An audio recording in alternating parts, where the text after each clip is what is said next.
사랑하는 행복한 교회 성도 여러분, 이 영상을 보시는 하나님 나라의 귀한 자녀 여러분, 오늘은 2022년 11월 16일 수요일입니다.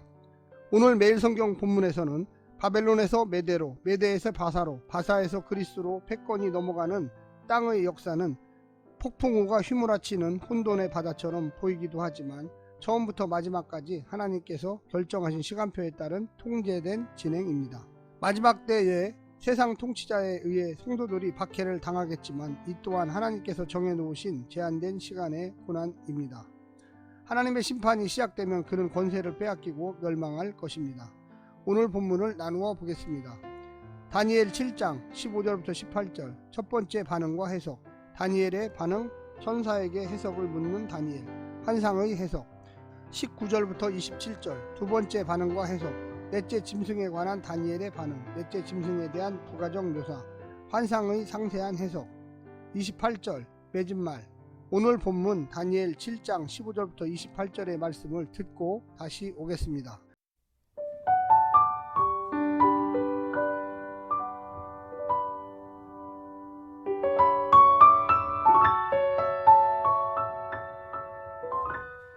나 다니엘이 중심에 근심하며 내 머릿속의 환상이 나를 번민하게 한지라. 내가 그 곁에 모셔선 자들 중 하나에게 나아가서 이 모든 일의 진상을 물으매 그가 내게 말하여 그 일의 해석을 알려주며 이르되 그 내 큰 짐승은 세상에 일어날 내 왕이라. 지극히 높으신 이의 성도들이 나라를 얻으리니 그 누림이 영원하고 영원하고 영원하리라. 이에 내가 넷째 짐승에 관하여 확실히 알고자 하였으니 곧 그것은 모든 짐승과 달라서 심히 무섭더라.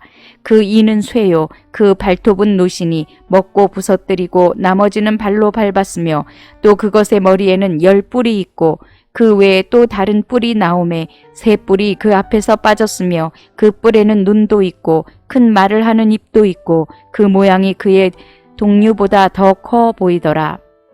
내가 본즉 이 뿔이 성도들과 더불어 싸워 그들에게 이겼더니 옛적부터 항상 계신 이가 와서 지극히 높으신 이의 성도들을 위하여 원한을 풀어주셨고 때가 이름에 성도들이 나라를 얻었더라. 모신 자가 이처럼 이르되 넷째 짐승은 곧 땅의 넷째 나라인데 이는 다른 나라들과는 달라서 온 천하를 삼키고 밟아 부서뜨릴 것이며 그 10뿔은 그 나라에서 일어날 10왕이요 그 후에 또 하나가 일어나리니 그는 먼저 있던 자들과 다르고 또 새 왕을 복종시킬 것이며 그가 장차 지극히 높으신 이를 말로 대적하며 또 지극히 높으신 이의 성도를 괴롭게 할 것이며 그가 또 때와 법을 고치고자 할 것이며 성도들은 그의 손에 붙임받되어 한 때와 두 때와 반 때를 지내리라. 그러나 심판이 시작되면 그 권세를 빼앗기고 완전히 멸망할 것이요 나라와 권세와 온 천하 나라들의 위세가 지극히 높으신 이의 거룩한 백성에게 붙임받으리니 그의 나라는 영원한 나라이라.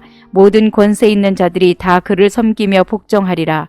그 말이 이에 그친지라. 나 다니엘은 중심에 번민하였으며 내 얼굴빛이 변하였으나 내가 이 일을 마음에 간직하였느니라.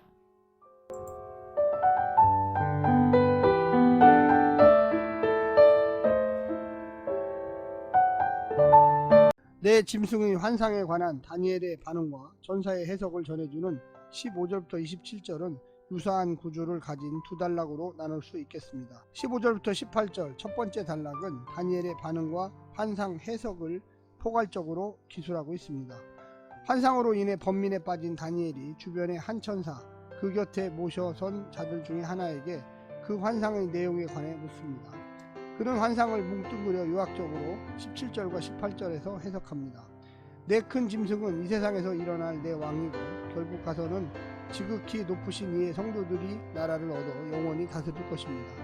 두 번째 단락인 19절부터 27절도 다니엘의 반응과 환상 해석으로 구성되어 있는데 내 짐승들 가운데 마지막 짐승에 그 중에서도 네 번째 짐승의 10뿔 가운데 세 뿔을 밀치고 나오는 11번째 뿔에 집중합니다.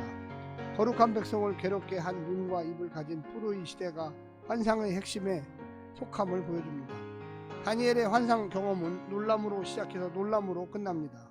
환상을 보고 번민한 다니엘이 환상을 해석해준 천사의 말을 듣고도 번민하게 됩니다. 오늘 본문을 세 부분으로 나누어 자세히 설명드리겠습니다. 첫 번째, 열강의 준동. 세상은 늘 강대한 땅의 나라들에 의해 다스림을 받습니다. 그러다가 첫째 짐승의 나라에 이르면 하나님의 성도들은 크게 핍박을 받고 하나님의 이름은 조롱을 당하게 됩니다. 극단적인 자기자랑과 신성모독적인 언사가 그들의 특징입니다. 넷째 나라는 천안을 밟고 부서뜨릴 것입니다. 그들은 늘 자신들이 역사를 제작한다고 자신했지만 결국 끝까지 자기 인생을 구원하고 자기 나라를 영속시킨 이들은 없습니다. 세상의 패권자들이 오고 가는 것 역시 하나님이 정하고 역사하고 허락하신 것입니다. 변함없이 흐르는 역사는 하나님의 역사일 뿐입니다. 두 번째, 성도의 핍박. 옛적부터 항상 계시니 성부 하나님께서 오셔서 지극히 높으신 이의 성도들을 위하여 원한을 풀어주십니다. 짐승들이 누릴 권세는 이렇듯 한시적이지만 성도들이 누릴 하나님 나라는 영원합니다. 하지만 하늘의 재판에서 얻은 승리를 성도들이 실제 누리는 데까지는 시간이 걸립니다. 그 기간 동안 작은 뿔은 온갖 만행을 자행하고 성도들은 갖은 핍박과 환난을 당합니다. 하지만 성도의 환난도 세 뿔을 밀치고 나온 다른 한 뿔의 승리도 한시적입니다. 이는 땅 위의 싸움은 하늘에서의 싸움의 반영이며 하늘에서의 승리가 땅에서도 영향을 미칠 것이기 때문입니다. 마지막 세 번째, 신원과 회복. 한때와 두때와 반때 동안 고난을 받은 후 수세에 몰린 성도들을 위해 하나님께서 개입하십니다. 인자 같은 이가 아버지께로 가서 나라와 권세와 영광을 받습니다. 그의 개입으로 전세는 역전되고 그 통치는 지극히 높으신 이의 성도들을 통해 구현됩니다.